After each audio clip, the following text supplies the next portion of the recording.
government. Why? Brian 2, former DoD employee, victim of gang stalking. Brian, many of us targeted individuals have questions as to why us. And I know about, you could have been a whistleblower and all the different reasons, but is it solely that that targeted individuals came or went against the control grid, or is there more to why they're doing this? Is it about world domination, or is it, like, why us? No one did anything to deserve a lifetime of torture like this. So what is really behind this? Listen, targeted individuals are chosen because they fell into one of four categories.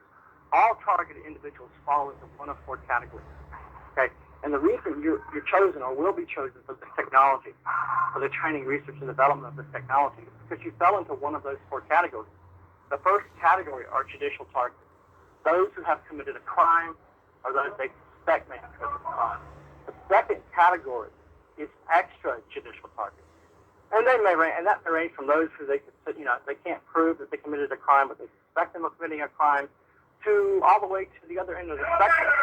All the way to the other end of the spectrum when you're dealing with activists and whistleblowers, etc. That's called extrajudicial targets.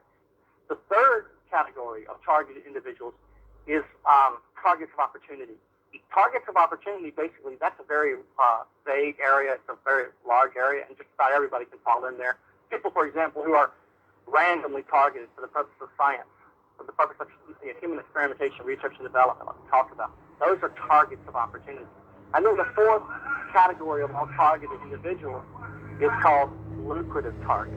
And those are people who have access to, or who may have possessed sensitive information, or who may have access to sensitive positions.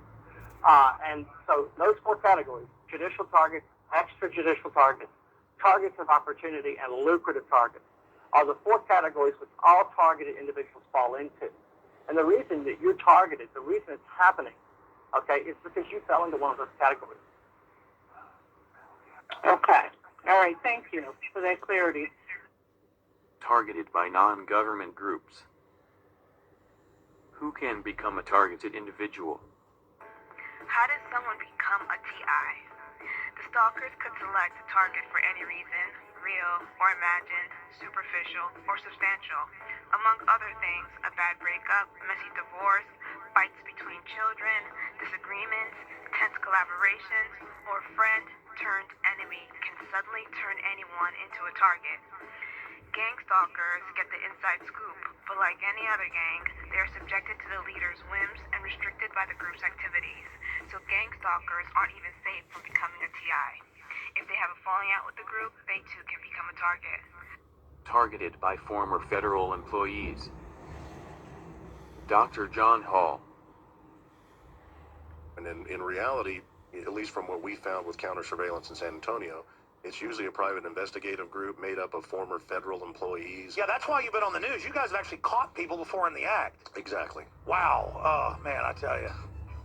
And so you've got over 1 million private contractors operating domestically just in PSYOPs, they admit. There's too many clearances out there. Too many clearances. Targeted by hackers. Hackers can copy the mind control technology, use it against anyone, and pretend to be the government. Targeted individual, Terry Gillett. Hi everyone, I'm Carrie Cassidy from Project Camelot, and I am here tonight to talk to Terry Gillett, and actually adjusting the screen here a bit. Using a different computer. We're having some computer issues, and it looks like they're attacking my website right now. So this is just all in a day's work. Crazy stuff going on right now. So Terry is a computer security guy, and I'm afraid that due to some of the logistical issues I'm having here, I don't have his bio in front of me, but hopefully he can identify himself. We're going to be talking about mindware and mind war, access to mind control technologies, open source, etc. So, Terry, welcome to the show. Thank you. Thank you for having me. All right. So, what I'd like you to do is sort of give yourself a bit of an intro, a better intro than I just gave you, a little more detailed. Okay. So what I do is I do blogging. Okay, I'm a blogger. I also do a lot of security research. My big thing is technology, open source, but also I like to do white hat security research, look at different things involving hackers. There are actually a very big variety of hackers out there: black hats, gray hats, script kiddies, and hacktivists. So if you think about it, I don't really like to cover topics with regards to government. I look at things outside of government. So to a lot of people's imagination, you're going to think that, well, mind war is a government thing, but like I say, you can go and Google search this stuff and do the research yourself. But the experiences that I've had over the last couple of years with this technology is actually third party. None of this stuff that I've dealt with is actually official. If some of this stuff is official technology, then it's obviously being hacked by black hats, okay? This is one thing that people just don't seem to understand, is that black hat hackers can in fact replicate this mind war technology that's built by the government, and then they can literally copy this stuff, every component, everything that comes along with it, to the absolute T and to the I. They can cross the T's and dot the I's and make it look almost identical and basically make it look as if it's real, authentic technology.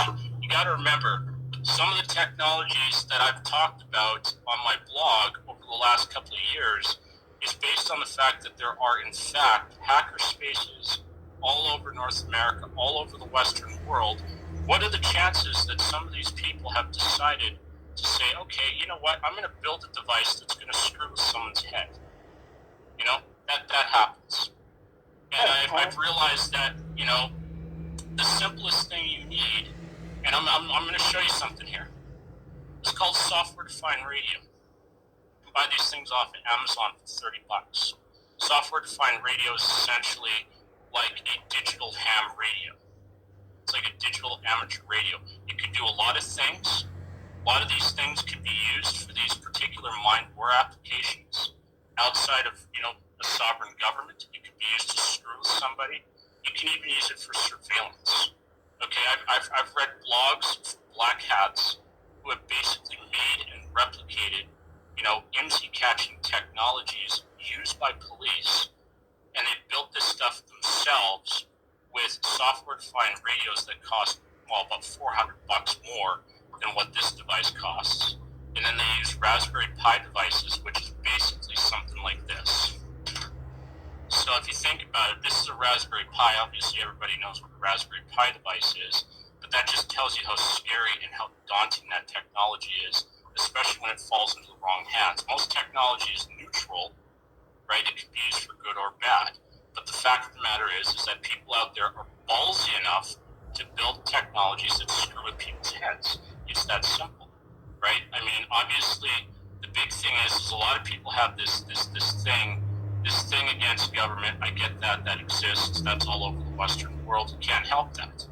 But there are people out there who are willing to rebel against their governments and even use technologies that the governments use against them. At least that's the way they think of it.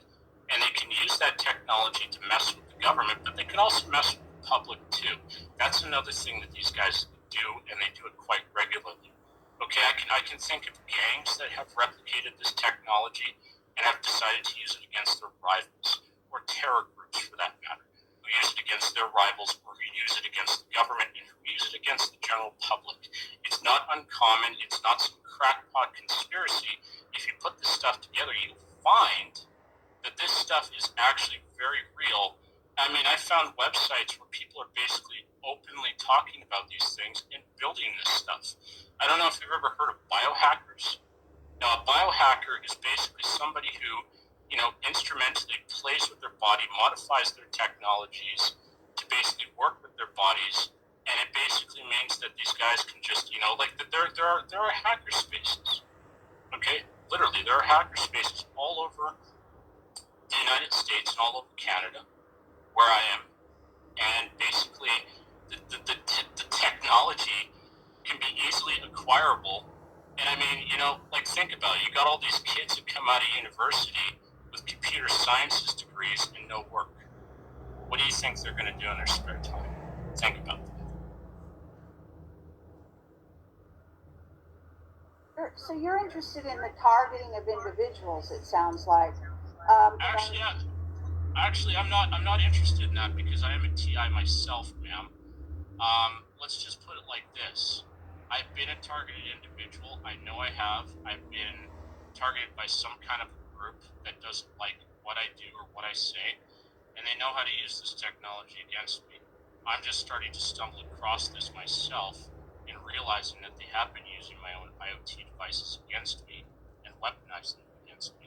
Okay. I wouldn't think of targeting anybody. What I'm trying to do is I'm trying to raise awareness that this stuff exists and people need to be more aware of it.